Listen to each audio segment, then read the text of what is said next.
ভ্রান্ত ধারণা হয়ে গেছে যে বিমান মনে হয় ভালো হবে না। মেধাবী ছেলে পেলে বা কোনো কৃষকের ছেলে পাইলট হতে পারে না, হয় পাইলটদের ছেলেরা পাইলট হয়, নাহলে বড় লোকের ছেলেরা পাইলট হয়। নিজস্ব একটা ফ্লাইং একাডেমির দরকার বিমানের। এই সরকার চাচ্ছে ভালো কিছু হোক, ভালো কিছু করার, কারণ দীর্ঘ 17 বছর দুঃশাসন থেকে আমরা এখন বেরিয়ে আসছি।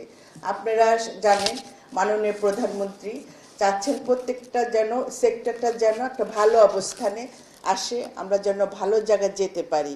আমাদের মিডিয়াকেও কিন্তু ওপেন করে দেওয়া হয়েছে। উনি কিন্তু কোনোটাকে বলেন না যেটা বলা যাবে না, বা কখনো কোনো পেপারে কোনো কিছু আসলে মাননীয় প্রধানমন্ত্রী কিন্তু কখনো বলেন না যেটা প্রতিবাদ করো বা কিছু তোমরা এরকম করো।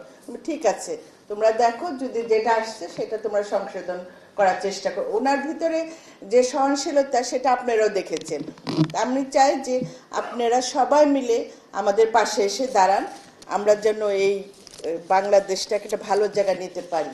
আর যে বিমান বাংলাদেশের পতাকা নিয়ে সব জায়গায় যাচ্ছে, সেই পতাকাটা তো বাংলাদেশে ইন্টারন্যাশনালি যেন এই যে পতাকাটা সে তো বাংলাদেশকে রিপ্রেজেন্ট করছে। এই বাংলাদেশটাকে আমরা একটা ভালো অবস্থা নিতে চাই। সবার ভিতরে একটা ভ্রান্ত ধারণা হয়ে গেছে যে বিমান মনে হয় ভালো হবে না। এই যে ভ্রান্ত ধারণা, এটা থেকে আমাদের সবাইকে ফিরে আসতে হবে। আর এখানে নজরুল ভাই কথা বলছিলেন যে এমআরওর কথা বলছিলেন আপনি।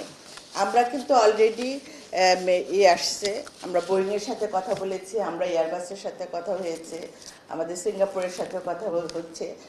এমআরওটা জন্য কাজ এটা চলছে। হয়তো আমরা চেষ্টা করব যে লালমনিরহাটে অনেক বড় জায়গা আছে, অনেক এরিয়া অনেক বড়। আমাদের ইচ্ছা আছে যে আমরা ওই এমআরওটা লালমনিরহাটের দিকে ওখানে আমরা চালু করার একটা ইচ্ছা আছে। এখনো ফাইনাল কিছু হয় নাই, চিন্তা ভাবনা চলতেছে যেটা। আর তারপরে যেটা ফ্লাইং একাডেমি, এটা কখন আমার মনে হলো যে ফ্লাইং একাডেমিটা দরকার, যখন এসে শুনলাম যে এখানে কোনো গরিব মেধাবী ছেলে পেলে বা কোনো কৃষকের ছেলে পাইলট হতে পারে না, হয় পাইলটদের ছেলেরা পাইলট হয়, নাহলে বড় লোকের ছেলেরা পাইলট হয়। সেখানে প্রায় 1 কোটি টাকার মতন লাগে তাদের সার্টিফিকেটের জন্য।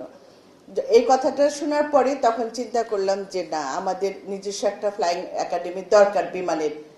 সেটা নিয়ে আমাদের এখন আলোচনার মাধ্যমে আছে। আমরা চাচ্ছি এয়ারফোর্সের ওয়েলফেয়ার ট্রাস্টের সাথে আমরা একটা কোলাবোরেশনে যেয়ে বিমান যাবে, একটা ফ্লাইং একাডেমি খুলবো, ওনারা ট্রেনিং দিবে, আর যারা ভর্তি হবে তাদের আমরাই পড়াবো, বিমানই পড়াবে, বিমান তাদের পড়াবে। তারপর তারা পাশ করে বের হয়ে তারপরে তারা যখন চাকরি বাকরি নিবে তখন হয়তো তাদের সেটা পরবর্তী তাদের বেতনের সাথে আমরা অ্যাডজাস্ট করবো কি করবো না সেটা পরের ব্যাপার। কিন্তু আমাদের প্রথম টার্গেটটা হলো আমরা চাচ্ছি গরিব মেধাবী স্টুডেন্টরা পাইলট হয়ে আসুক, কারণ আমাদের দেশে কিন্তু পাইলটের অনেক অভাব। আমাদের অনেক ছেলে পেলের আছে যারা পাইলট হতে চায় কিন্তু টাকার জন্য পারতেছে না। এই চেষ্টাটা নিয়ে কিন্তু আমরা আগাচ্ছি এটা নিয়ে।